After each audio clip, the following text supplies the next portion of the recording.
sir, my name is Shriya, and I am co-founder for Early Birds Club. And we had started this club with a lot of aspiration that we want to connect students or aspiring entrepreneurs from those who are facing the ground reality of such industries. So far we have covered many varieties or many variants of industrial scopes all across India in different sector, whether it is chemical, IT, or biopharma. Today's session is primarily based on energy sector. So let's start the session. So before starting, I'll just give a brief. This brief is for those who are going to see this session. This is basically a O2 drive. It is a obstacle to opportunity drive. The motive of this drive is to ask questions and to solve queries, which is basically any hurdle or obstacles which are being faced by those who are aspiring to step into this career path. And the vision behind this club is that we want to create a very conscious network of people or mentors who can help and give a guiding light to those who are willing to come into this sector or to choose electrical or any other career path. So Rishiraj sir, I'll give a brief introduction about you. You are currently a project manager in power distribution sector, and you have been working with REC Power Distribution Company Limited, that is REC PDCL. And I would like to know more about you from you only, that from where did you choose to be in this career, and how many years you have been in this sector, and what has been your experience so far? Well, to begin with, I have started my career in EPC, that's Engineering Procurement Construction. So I was posted at Rajasthan for approximately 3 years. So that was a process plant construction project. Okay, so after that, I have done a brief course on thermal power plant engineering from NPTI. And then I switched into this power distribution sector. Then I joined CESC in Kolkata. It's a private discom and one of the top 10 discoms which is having AT&C loss of in single digit. And then there I have worked for approximately 2 years, and then I joined this REC Limited, and REC PDCL is actually a subsidiary of REC Limited. And having my experience in discom and a brief experience in construction, it's based on that I was given this opportunity of managing power distribution project in REC PDCL. So that was my career transformation from EPC to discom to this project management. So Rishiraj sir, that means you would be able to help us to understand the reality of this sector and give us a lot of insight in both the private and the public sector as well, because you have been working in both the segments. So the very first question which I want to know from you is that you have done your engineering, you have pursued your career, you have started a career from engineering. How has this transition helped you from engineering to project management? And there are many students, even I also felt the need to pursue masters and take management as a course, or have a master's degree at hand to make this transition to step into the management field, be it in any segment, whether it is electrical, manufacturing, chemical. So what do you think about this? How do you choose basically whether it is important to pursue a master degrees to be into management or not? There are lots of aspects you should look at.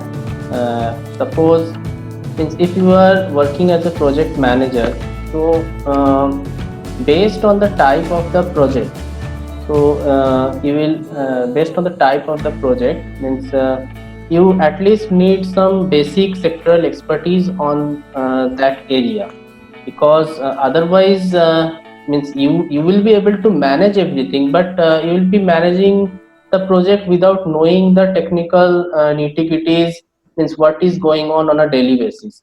So in that case, what will happen is people might mislead you And suppose there is some electrical technical problem, which as a project manager you need to solve on a priority basis. But as means you are not a electrical engineer, but you are having a management degree. So it might happen that that your below staff, means your ground level staff, they might mislead you, and they might and your decision in that case might not do any good to the project, but it might bring some more disharmony among your team members, or it might create some problem in your project. So obviously means a basic electrical engineering knowledge is a must for managing this type of projects. And then coming to your question that how much a management degree is required to do this type of job. Yeah, so I feel a degree of a master degree on management, it will help you learn so many things. But if you are having a practical knowledge, means suppose I do not have any master degree, but I have a long experience of managing project. So it might be some EPC project, or it might be some distribution project. So from that experience I have learned. So from management point of view, if you are having a degree, so you will get to learn few more things, which you will be, as a project manager, we will implement in your project to manage those things in a more better way. But obviously, so it's actually you need the experience as well, means not the, or not only the single management degree will help you, you will require some experience. But definitely a management degree means you will obviously get into insight that how to do, means suppose uh, you will have to generate some MIS on a regular basis. So these things, or you should have some analytical skills to for managing your project. So these things you will definitely get to learn from a management institute. So in my perspective, I guess you need both. It should be a balance, and that is why I guess you get the maximum point.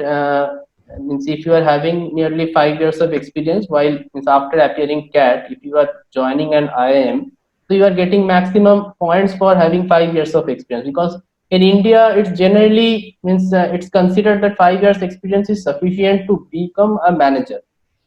Whereas if you go outside, it's in the tune of 10 years or more than 10 years. So so it depends on country to country, but my point is means you need both the ground means site level knowledge as well as some management degree. It will definitely help you. So the gist is that if we have practical knowledge, so we can go ahead and pursue our career as a project manager, because we will be knowing all the technical nitty-gritties which are involved in that particular project. But if we are only having a degree in hand but no experience, then it might take us still many years to reach to that position of a project manager. Not many years, but definitely means initially means you will have to learn from, you will have to start from the scratch, because see you do not know what is happening at field level, it's what is happening at ground level. You should know some ground, you should have some ground level knowledge to manage the project from a project manager's position.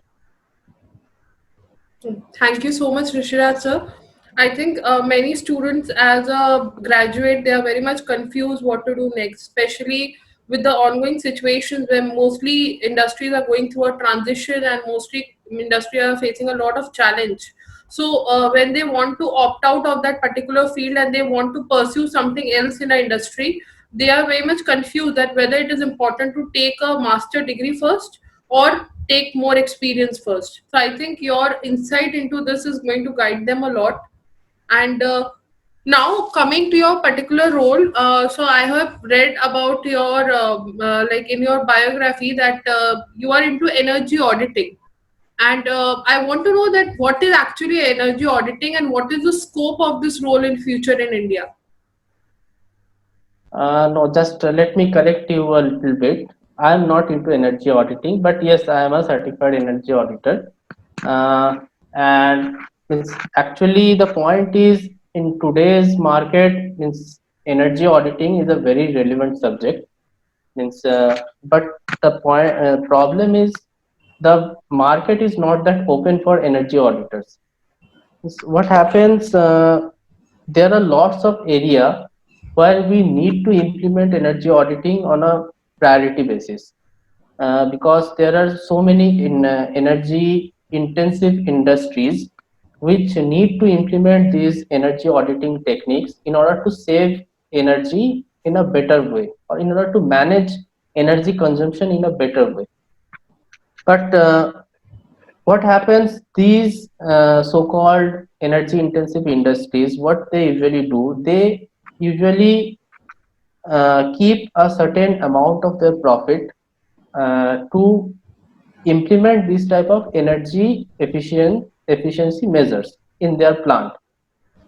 Because means what happens, the government of India, actually there is some guidelines, certain guidelines for means, and based on that guidelines the industrial sector is divided into few of the categories, and they have been given a target of saving a certain amount of energy consumption on a yearly basis, and that has been monitored on a regular basis by there are some certain statutory bodies as well. So they used to monitor this type of energy consumption levels for these energy intensive industries. But what happens that these industries means this target, what I feel is not that much of a stringent target. Yes, that target is quite good enough, but I think it should make much more stringent, and that monitoring mechanism, that should also be tightened enough. Because see what happens, suppose there are very small there are means these intensive industries, what they do, they usually implement very small measures, means small scale measures, and based on that they have been able to save a huge amount of, means what you can say, you can tell low hanging fruits. So they usually do those take those type of steps, and because of that initially uh, they are able to save a huge amount of energy consumption in their plants. But after that low hanging fruits are gone, means they should at least look uh, on a longer horizon, that after 10 years or 15 years, means what my energy consumption would be, or what is what is the relevant standard, means not in India, but what is the relevant standard is being followed in worldwide in the similar sector. So those type of energy efficiency measures they should implement, and for that I think that the target should make much more stringent, which is not happening as of now.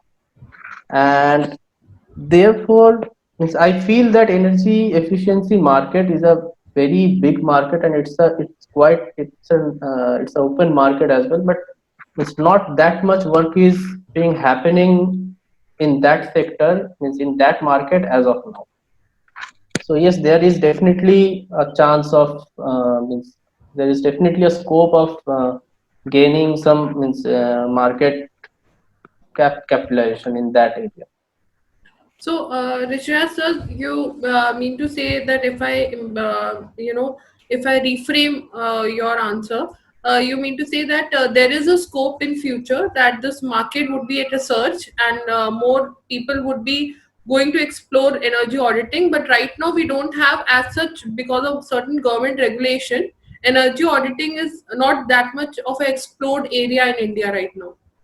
Yes, but it is growing gradually. What I mean to say that it should have gone it should have developed by now.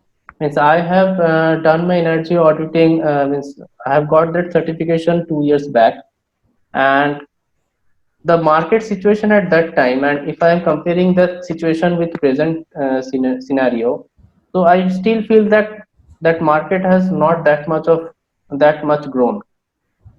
So I feel that pace should be increased, the pace of growth should be increased. Thank you so much, sir. So, so there is a statistic which we came across.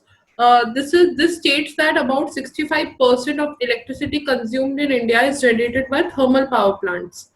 22% is generated by hydroelectric power plants, 3% by nuclear power, and rest 10% is from alternate resources such as solar, wind, biomass, etc. But the major chunk of this energy resource is our coal reserves in India. So, what do you see that there might be a there can be a data change in a few years, and why? Do you think that there is going to be a shift from one resource to another? Are we planning to shift from coal resource to hydroelectricity or any other resource? See, that transition is already in process. Means if you are just you are just checking that percentage figure, but if you could see the percentage growth, then you will definitely find out that means suppose in means I'll just give you a simple statistics.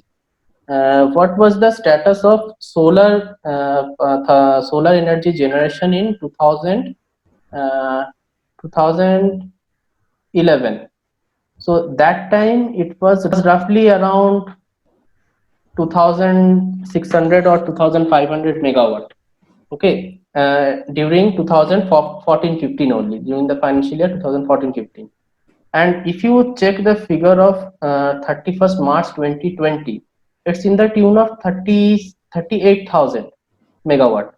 So you could easily see the growth which we are getting in the solar, I mean PV energy sector. It is nearly 19 times or 18 times in last 5 years. So means means what you are asking, that thing is already under process. Now coming to coal. So if you means I was just going through a going through a news report very recently. So in 2000 financial year 2018-19, I don't think any new coal-based thermal power plant design was sanctioned. Okay, so whatever the designs, whatever the plants were in planning stage, that was already done by 2006, 17-18. After that, no one has planned to set up a new coal-based thermal power plant. Okay, I might be wrong. I need to check the exact figure, but that is the situation with coal as of now. Because see, there are lots of things going on. Because initially we had during the year of 2010, 11, 12. That time we had a new policy coming on, ultra mega power plant (UMPP). UMPP means then we set up two UMPP. One is done by Tata at Mundra. That was a 4,000 megawatt power plant, and then another one is done by Reliance in Sasan, MP. That was 3,960 megawatt. So at that time, what we envisaged was we'll procure high grade quality of coal. We'll import high grade quality of coal from either Indonesia or Australia, and based on that, we'll generate coal based power plant. We'll set up coal based power plant, and then we will generate electricity. So at that time, what I remember, it was I guess 5 or 6 UFPP initially it was proposed, but then only two was able to be successful, and means as of now they are running okay. They are having a long term power purchase agreement as well. So but what happened was after that, no one was much more no one was much more interested in setting up a coal based power plant, because the cost of coal, it goes to means sky high. Means it somehow there was some policy change, doubled there. And then our Indian coal quality is quite poor, so everyone, and then our focus was changed towards renewable energy generation. And then that's why, since after that, means I just told you the statistics of what happened with solar energy. So it just faced a rapid growth in last 5 years. And if you could check the figures of in last 10 years, means you will get to see that it might be more than 40 times. So what you are asking, it's already under progress. So just don't go by the percentage figure, but just go by the percentage growth. So you will get a better picture. So, for studying this market, we should always analyze the growth, how it is working, and where is the Yes, trend headed to. yes. Sure. So, Rishraj sir, coming on to another research-based data, uh, as of sorry, as of 31st March 2020, 35.86% of India's installed electricity generation capacity was from renewable sources. Now, India is already becoming is heading towards becoming a leader in renewable sources. Now, the generating 21.22% of total utility electricity in the country is through renewable sources. Now, what actually are we calculating as a renewable source here when we talk of such resources? And will it be increasing as per demand, because the consumption is increasing in India from day by day, because there is a lot of globalization and industrialization coming in. So, or it will be able to meet the increased demand. And as per March 2019, to support this data, the Union Cabinet had announced that hydropower projects will also be classified as renewable energy resource. So, what is your insight on this?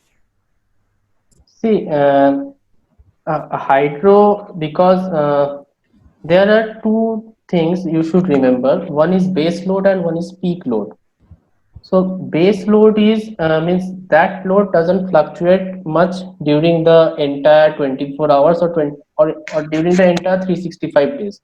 So that is called your base load. Suppose the lighting load in your house, throughout the year it won't change, because suppose you are going to office and you are then coming back, so there is a certain time that you will be at your home during at 7 p.m. in the evening till morning in the 9 a.m. till morning.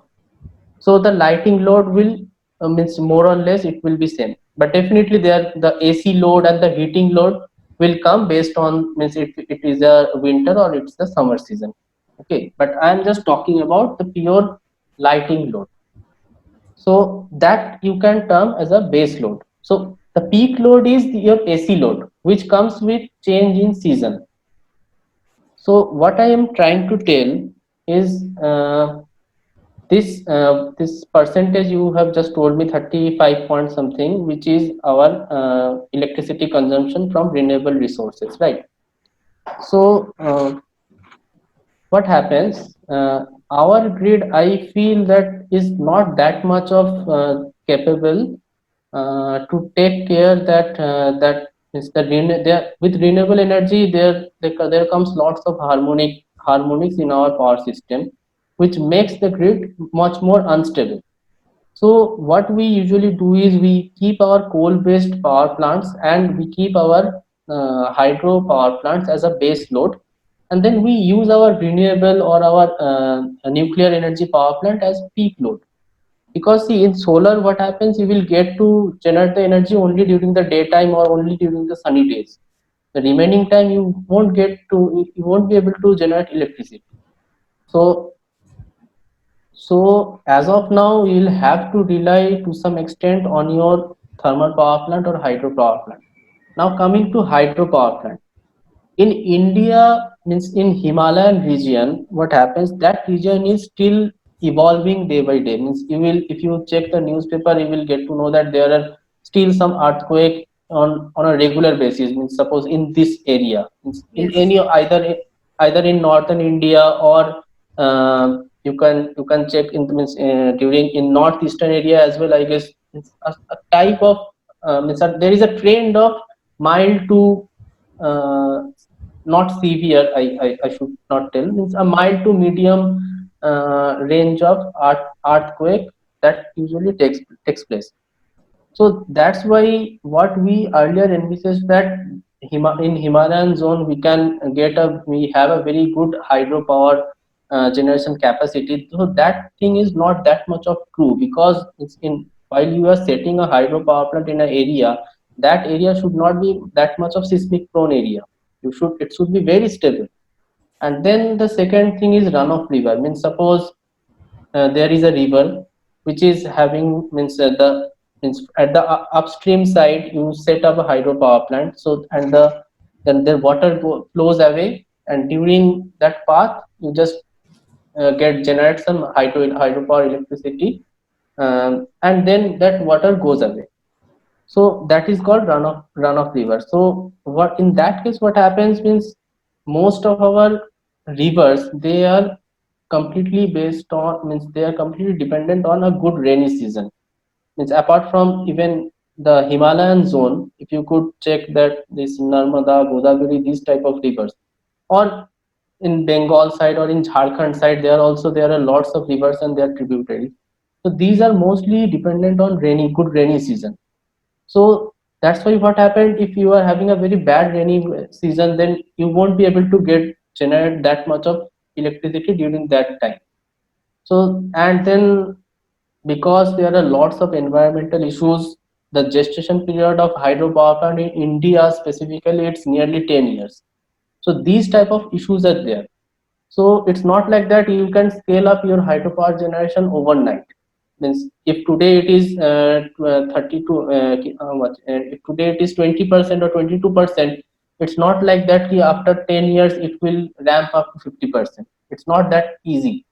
And then your coal-based thermal power plant, they are also getting old, and you are not also setting up new coal-based thermal power plant. And then your renewable energy generation through solar, that's also having lots of that also bring lots of harmonics in your grid, which will in turn make your grid unstable. So you'll have to keep a balance between your coal based and your renewable. It's not like that you can eradicate your coal based on a means on an overnight decision, and then you start ramping up your solar power and hydropower. It's not that simple. So means what happened means what you will have to take care is your hydropower plant and coal based power plant, that you will have to keep as your base load, because your renewable, they can, as of now till there is means we import some advanced technology from foreign countries, where they use renewable power energy as their base load as well.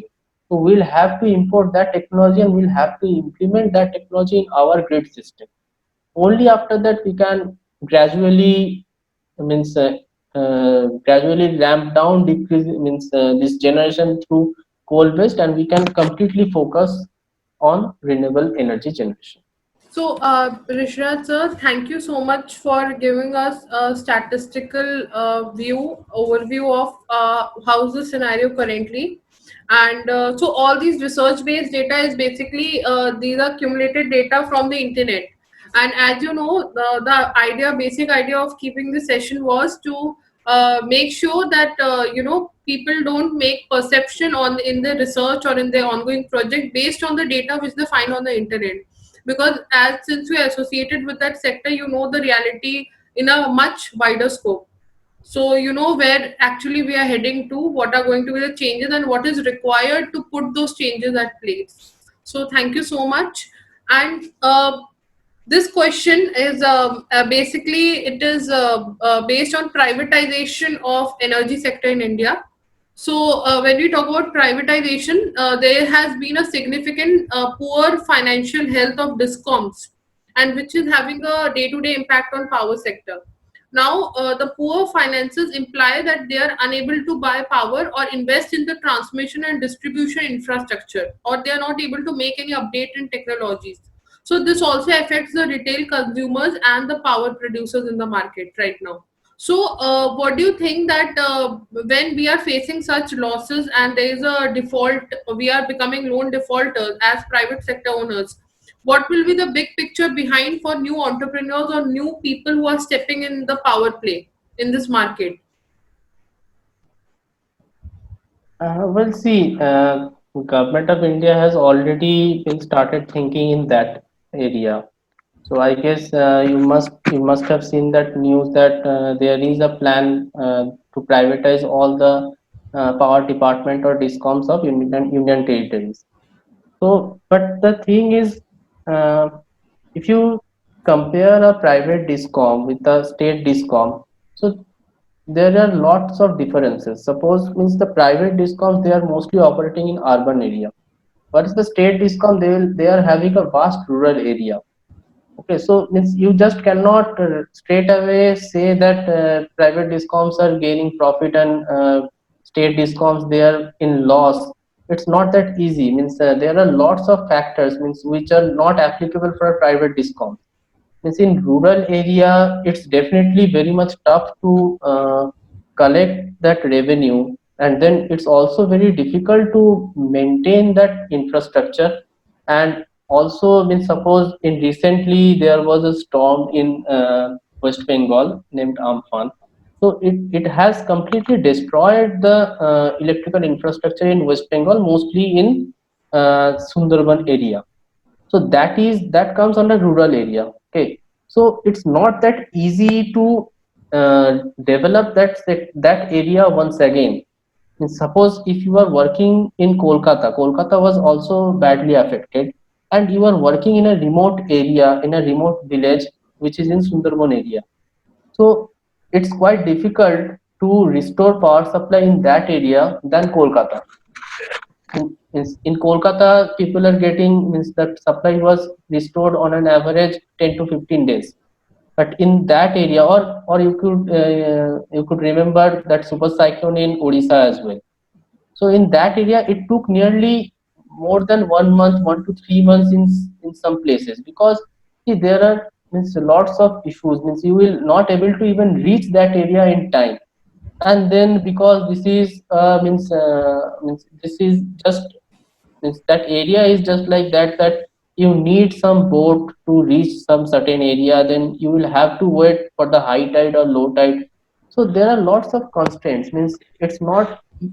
Then secondly, privatization means if you could private a discom means there are also lots of issues. Means there are also some political issues as well that all of us know, means which is not that much of predominant in a urban area. Means in rural area, that type of politics is completely different.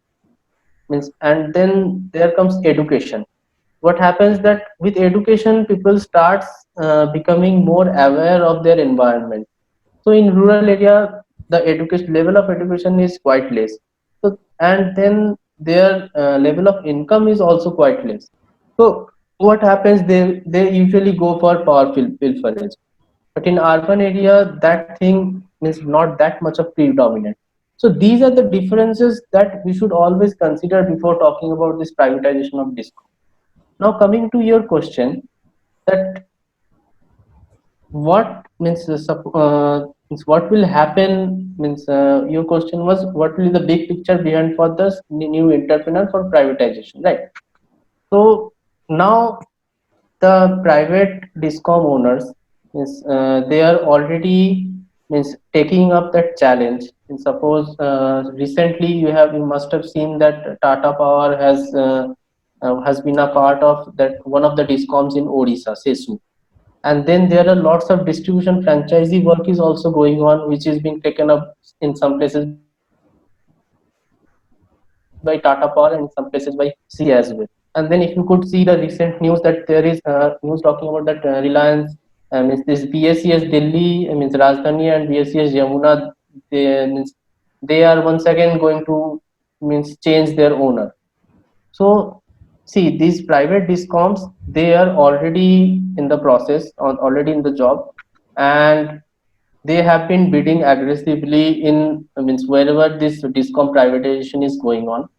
And let's just see what happens, because see, it means this is the first time. Means the last time the Odisha discoms was private, it was a complete failure. So this is the first time you could say some major power means discom players, private discom players who are having a long experience of running their own discom. They have been actively participating and actively starting working in these areas, these rural areas. So only time can tell what will happen. So means I am also quite not sure that what is going to happen, because there are lots of factors, and it's just let's see how these discoms tackle this type of factors, which is quite new to them. Means these type of situations, I am sure that they haven't faced till now. Means there is a very means there is some suburban areas in a means under these private discom licensee areas, but they haven't faced typical rural areas for privatization. So let's see what happens. So basically, the challenges are there, and they are very new to these power play people who are stepping in now, and this market is very new for them. So, Yes. what do you think that if we want to even go for privatization, if people vote for privatization, more and more privatization energy sector, this is going to also generate a lot of opportunity to people, opportunity of job. So, isn't privatization more favorable right now? Because there is a lot of need of employment right now currently in India. See, you cannot say in that way because with privatization means if you could just see that what is the employee strength of a private discom versus a employee strength of a government discom. So you will definitely know that the private discoms won't keep that much amount of that much number of employees with them because see they are into a business. It's not like this with government entities. What happens that there are lots of other things going on which for means they will have to think of being a government entity, they will have to think about their people. But in private discoms they just mean business and accordingly they will start operating. Definitely that's a good thing for them because they will always look for means the areas where from where they can generate profit, and for that they will keep on investing in that area to improve the overall operation. But then they will also in means that means that they will definitely try to keep lesser number of manpower with them as compared to a government discount.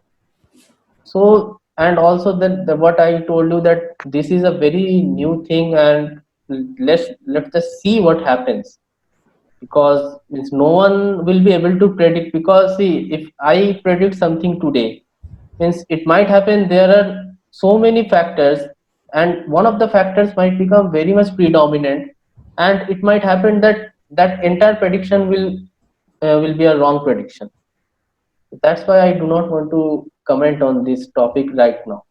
So let's just see. True, sir. True. Fair enough.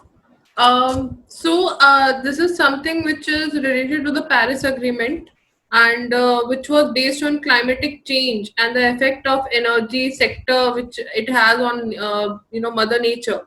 Now there has been a certain kind of push towards increasing the renewable generation capacity in every country. It is not only in India; it is globally. It is happening globally, and with solar and wind power also becoming cheaper, cleaner sources of energy have also become affordable. So what do you think is the scope for new companies and the upcoming generation? Would they see wider use of solar and wind energy? Will people would be replacing our normal source of energy from to be the more cleaner source of energy at our household? See, that has already started happening because see, if we could check the average tariff of solar power in 2015-16 or 14-15, that was in approximately rupees 5 rupees or just below 5 rupees. And if you could see the recent tariff, which was just 2 months back, it was 2.36 rupees per unit. So you from this comparison you will able to misunderstand that that change is already in place. And then I already told you what was the status of solar power generation in Yes. 2014-15 and what is happening today.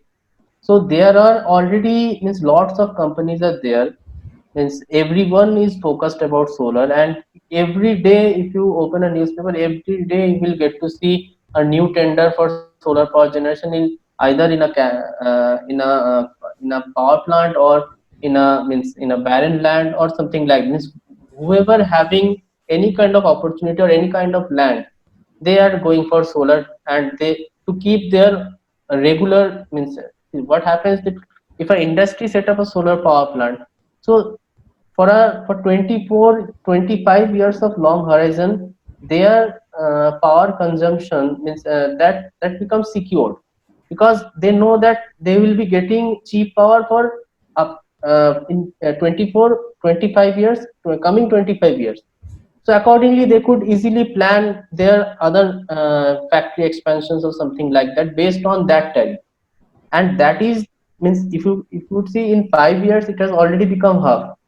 So, and there are lots of research going on in solar cell as well, and it's quite expected that in upcoming 5 years it's going to be not like half, but it could definitely reduce to a new low. So people are already moving towards that. And then if you could see big new high rise buildings, means in Tamil Nadu, I guess there is already a policy in place that you will have to, means a certain number of, means if it is the total number of inhabitants are more than certain number, then they will, that is mandatory to keep a solar power plant, solar power generation, rooftop solar generation with them. And they should also have a rainwater harvesting system. So these things are already in place, and people are already inclined towards that type of trends. So that thing is already happening. It's not like that. It's not very much new to anyone. It's just like that. People are still waiting to get some more relaxation in policies, and they're still waiting that the prices will, means in last 5 years it has become half, and in or 1 or 2 years it is going to reduce further. So people are just waiting for that to get the, means to get the maximum benefit out of it. Yes, true. So, thank you so much, sir, Rishraj sir, for this insight. Uh, Also, India, when we talk about the energy sector and a very vast prospect, India is also continuing to face energy deficit as well. So, at one place, we are moving toward more sustainable energy sources of renewable energies, and other place, there is also there has been going much ongoing debate on energy deficit in India. The deficit situation is worst in certain states when you talk about Jammu Kashmir and northeastern states. I am sure that there are certain political reasons also and political conflicts also behind it. But then, what do you feel are the market opportunities or scope that may be generated towards solving this particular problem in India? And what is actually affecting our ability to buy power and improve the supply network? What is restraining us from doing so? Well, I don't think there is energy deficit if you could just check the statistics, because the, means post COVID-19, obviously there is no energy deficit. But let's forget about this extraordinary situation. So yes, we might have some energy deficit in our country, but what happens that there are lots of projects, means in pipeline, and there are lots of projects also which is going to be implemented within a few months or within a few years. So, but yes, definitely with some setup of a new power plant, means or new setup of new industries in India post COVID-19, there will be a surge of demand in electricity in, means throughout India. It is going to happen. So in northeastern states, there is one issue that in northeastern states we do not have that much of power plants. I guess in Tripura itself we're having only one coal-based power plant or a gas-based power plant, if I am not wrong. And then in Arunachal and in these areas we are having only mini hydro, micro hydro. And then recently, means that's why the government focused towards distributed generation, DDG, in these type of areas to electrify the remote villages. But considering this long rainy season, that is, means that is also, I don't think that much, that thing is not that much of successful as of now. So, and then the northeastern grid, although as of now it is connected with our, means main grid as well, but I guess that grid needs to be strengthened much more. So only after that, that power deficit in northeastern states can easily be mitigated. And then talking about Jammu Kashmir, yes, the Jammu Kashmir, the figures of Jammu Kashmir, means I don't want to, means comment on that, because see, there is some issues with JNK, because the main issue is measuring the electricity consumption, and then the AT&C loss is also quite high. So there are issues. So that figure is not reflective of the actual ground reality in Jammu Kashmir. What I feel is, because I don't think there is not much issue with grid in J&K, but the main problem is the metering part. We'll have to strengthen the metering part first, and then we'll have to analyze what is the exact situation of J&K. And then regarding power deficit, I guess India is in a very right path, and I don't think it's going to be a very big issue in recent future as well. It will be taken care of, I guess, easily. Thank you so much. I got to know a lot of insights from you. Here in this particular question, I would like to ask more about the scope of market growth and the quality of operations which is going to be there if privatization, if we move towards privatization, because distribution is mostly carried in metro cities. If we talk about, I also put up in Delhi, so there are state owned distribution companies, and these private entities who own the distribution business, they purchase power from generation companies through power purchase agreements, and supply it to the consumers in the area of distribution. So do you think if we step into power more privatization, what would be the quality and operations or would be maintained, and we would be able to generate more scope in the market? Uh, it depends that you just cannot outrightly say that the government quality is quite poor. Because see, we have private discoms only in few capital cities. Barring means Kolkata, Delhi, Bombay, and few more cities, we have our government discoms as well. And suppose in Bangalore. But so if you go there, I don't think means there is that type of issue which we usually face in a rural area. See, the rural area is always a challenge. So that's why I told you earlier that let's see what this private discom goes means the startup are who have got this session project or wherever they are working as a distribution franchisee. So let's just see that how they tackle this problem in a rural area, because in urban area, I guess in each, if you could go in any city, the service quality is more or less same. Means you are staying in Delhi, which is having a private discom, okay, but and if you go to Kolkata, that's also a private discom. So go to Bangalore, there you will get a very good good service. You go to Hyderabad, there also there is that distribution is being managed by a state entity, so there also you will get a very good service. So it's not about private or it's not about government discoms, it's about how these private discoms go and manages the rural area. Only after that we'll be able to compare both the discoms. So it's very unfair of it's comparing a private discom with a government based on some operation in which is restricted in very few areas. So I don't think that comparison is at all fair. It's not a fair comparison. And do you think that there would be more scope in market growth if we go into privatization? Market growth in sense of that more people would be getting opportunities to work in the energy sector. No, that I already told you, na, that in private companies they will always keep lesser number of employees than a government entity. So that in that way you cannot say there will be a market growth, but yes, definitely there might be a rapid change in technological growth being implemented in these areas, because the private means government discoms in mostly means they are having lots of obligations. That's why they are not in most of the areas they are not in a position of improving the infrastructure in a rapid pace. So which might not be the case for a private discom. It might happen that the private discom may invest some more amount in order to reap the actual benefit out of those consumers. So I don't think there will be a very rapid growth in employment or something, but definitely there will be.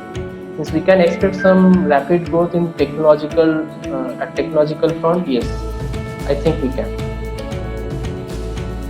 Thank you so much, Rishraj sir, and I heartily invite you welcome you on board with the Early Birds Club as a clubpreneur. I'm sure that we are looking forward to do certain webinars, set of webinars with you and students who are from electrical background, who are having an aspiration to pursue their career in the same path. So I think they would also have a lot of questions, and there are many people who are researching on the same aspects as well. So welcome on board and thank you for your time. In day or two, we would be posting this entire session on our YouTube channel and on our news partners channel also. So we have a media outreach partner, that is newssense.com, and we have a media partner, that is Hamara India Incredible. So we are going to post this session, and we are also going to compile different kind of feedbacks or questions which people might have regarding this particular industry. And thank you so much for your time, sir. And I really appreciate you stepping in and giving us a reality check. I am someone who is not from electrical background and who doesn't know the thing about this industry, but I also got to know a lot of fun facts about this segment as well. So thank you so much. I'll see you soon, and I'll keep you posted regarding this entire session. Yeah, I will look forward to those questions as well. Yes, Thank yes, you. please. So we should always be open to a forum where we can ask more questions freely. So I think we are going to create a webinar session or an event wherein we invite all our clubpreneurs from different industry to have a one-on-one session in an open forum where people are free to ask questions as well. So thank you so much, sir, for your time, and until next time, take care. Yeah, you also stay safe.